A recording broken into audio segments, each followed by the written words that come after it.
salaamaaleykum amateur de foot yi nuyu nañ leen ku ci nekk seen tur ak seen ab sant xibaar tey ji 25 juin 2025 ci wàllu tàggat yaram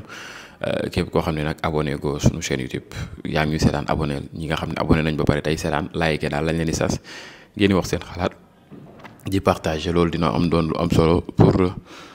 liggéey bi nga xam ne ñu ngi koy def mu ngi noonu ne gars yi nag démb dañ leen annoncé comme quoi que ni Olympique Lyonnais dañ ko relégué wàccee ko deuxième division mag lan benn dette bu mu amoon ba nii mënu ko woon fay am ci problème bu sérieux Lyon a été relégué en Ligue 2 en raison de la mauvaise situation de ses finances mu ngi noonu nam géré wàllu xaalisam ak ñoom seen daal moo baaxul ci noonu nag des joueurs pourraient partir à prix réduit mu ngi noonu am na joueurs yoo xam ne nag.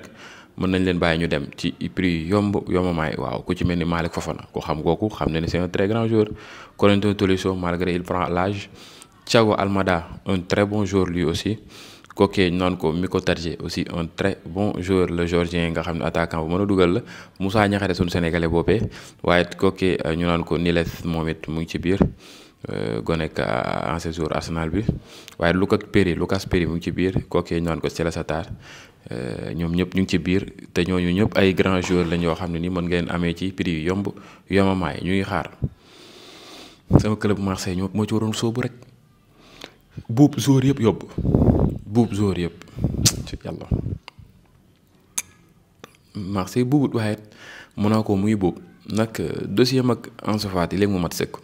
ci des bëreetul mbiri avancé na bu baax a baax te ñoom buñ baree ci Ansu Fati dañuy jublu ci kan Paul Pogba le français guinéen bi nga xam ne en tout cas c'est un très bon joueur mais depuis ba mu bañ ko suspendre ci wàllu dopage ba léegi amul woon club football deful dara ci noonu nag dafay signé foofee ca AS Monaco 2 ans mu ngi noonu 2 saisons Paul Pogba à l'AS Monaco c'est fait mu ngi noonu et c'est parti mbiri daanaka mu ngi mat sëkk Auckland City nag gars yi les amateurs démb jot nañoo am benn point ci coupe du monde des clubs bi waaw seen première bi démb lañ ko dugal encaisse lu tollook 17 bi dugal benn bi mu ngi noonu kooki di Auckland City le club de la Nouvelle-Zélande mu ngi noonu les semi-professionnels d'Auckland City font leurs adieux avec Parache en tenant en tête Boca Juniors sur un match nul une performance fantastique pour une équipe semi-pro équipe la boo xam ne amateur la daanaka mu def performance yooyu lu am solo la 3 matchs la am football 2 défaites benn nul 17 buts encaissé benn but marqué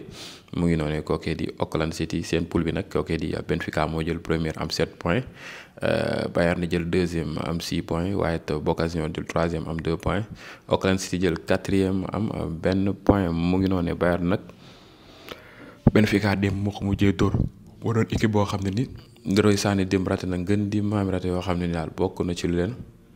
jot a rey waaw 1-0 lañ leen dóor mu ngi noonu ne Benfica nag équipe la boo xam ne nii li mu wane ci Ligue des Champions mën naa ni saison bi passé rek war na tax ñëpp jox leen gëdd kooku di Anthony Tribune élu homme du match contre Bayern Munich mooy gardien Benfica bi un très bon gardien de but aussi moom it def na un très grand match permettre kooku di Benfica ba encaissé wuñu benn but mu ngi noonu en tout cas c'est un très bon joueur c'est un très bon gardien de but sax je vais dire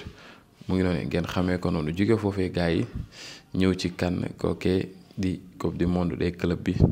ba tey mën naa ni am nay affiche yu neex yu war a am ci 8e de finale yi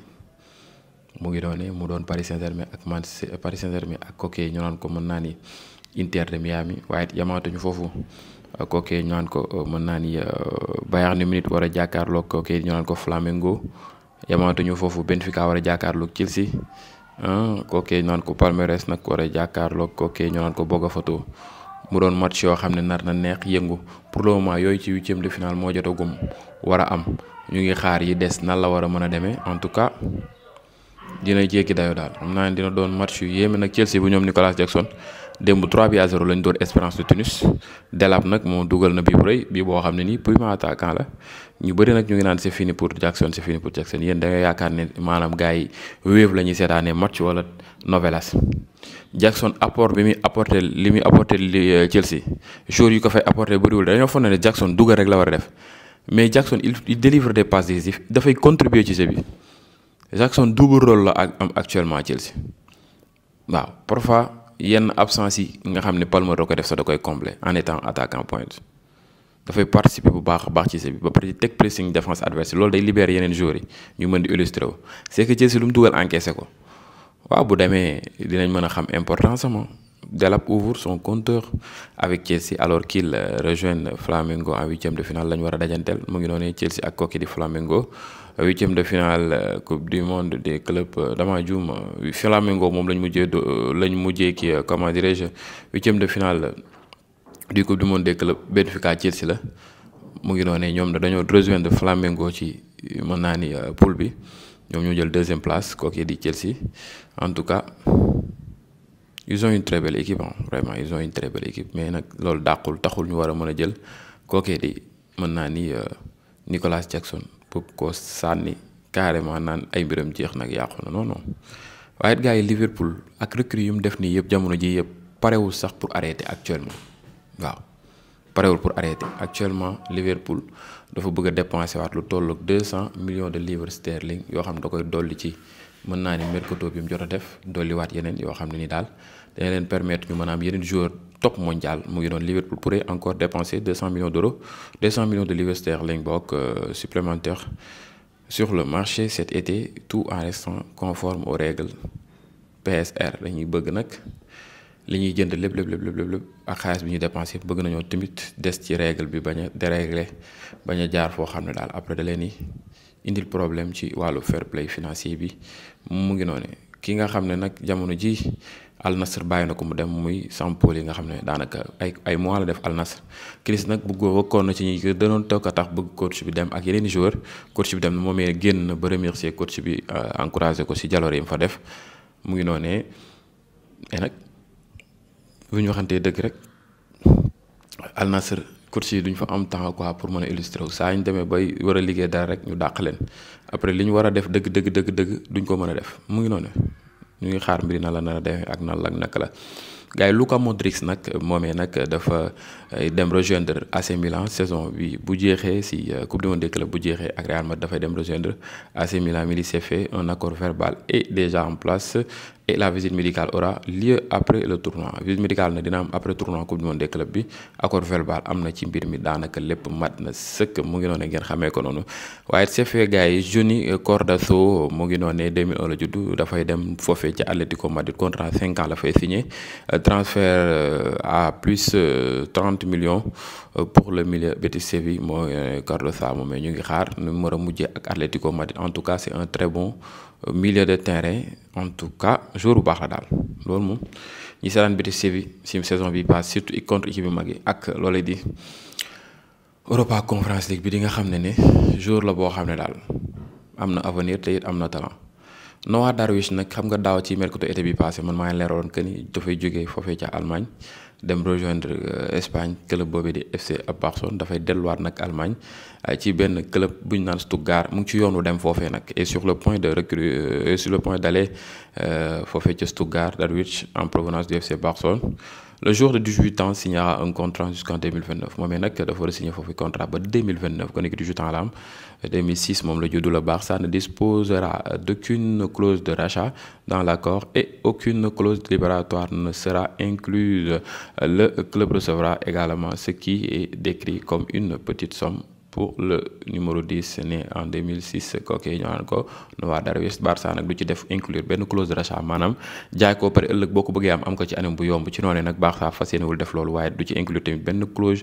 libératoire da koy jaay ci prix bu yemamaay boo xam ne gone gi daal dina mën a dem woyal foofee tàggatu nag c'est un très bon numéro 10 ci âge am mais nag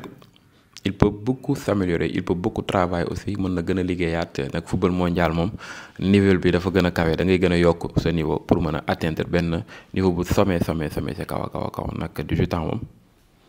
ci football fi mu toll léegi 18 ans doona doo xale quoi dañ naan léegi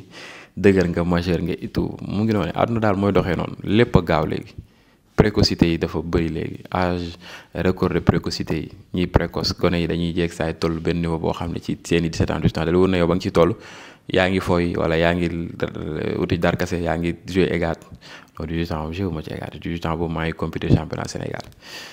ma dammee nag dama la arrêté waaye man xam naa peut-être ay 10 ans 12 ans laa doon joué égat quoi boobu sax maa ngi football avant may dugg ci karaté bi. c'est que sport bi moo xul dëgg rek ak destin aussi tamit ku nekk ak sa destin li nga yéene dara bëgg dara yàlla ne la ay loolu moom doo ko pratiquer quoi peut-être di nga ci mën di wax ni am ci réussite et tout waa mais pratique ko du yomb mais bëggoon naa sport ci anime boo xam ne weesu na ba pare rom mënatuñ ci dara mais suñu yéene c'était de réussir ci sport bi pratiquer ko xaw ma nag weesu na ou pas mais dama ko jooy ba sonn quoi toog di rêver di jooy quoi comme quoi que ni su ma demee ba indil Sénégal ay médaille olympique médaille d'or médaille ci coupe du monde yeeg yooyu di julli di ko ñaan bay jooy ndeysaan mais xaw ma nag peut-être sama doom wala sama rak peut-être yàlla fa la koy xaare en tout cas muy yoon c'est ça la vie parfois du li nga bëgg à 100% la yàlla di jox moo tax ñi ci yàlla jàppale ba ñu réussir ci sant leen ko te xam ne ne ndeysaan am ngeen loo xam ne nii ay millions de personnes ñu ngi koy wër